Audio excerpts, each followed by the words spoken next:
Artist Andu'aalem Gosaa mana murtii dhiyaate poolisiin dookaadhuma isaa Qananii Addunyaan shakkuu hime.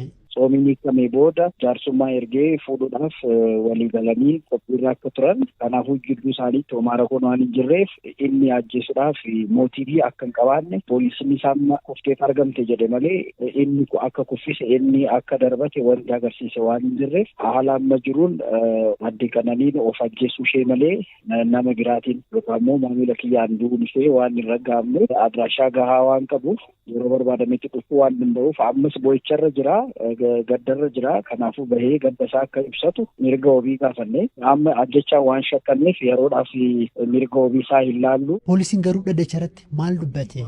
Isa shakkine jechuu jedhanii jiru garuu shakkiidha malee haga ammaa inni ajjeesuusaa maasrajjaan agarsiisu haga ammaa hin argamne haga ammaa hin sassaabamne jedhan. Maatiin garuu waa'ee intala isaanii isaa bukaatuun jedhu faallaa dubbatu haqa gaafatu.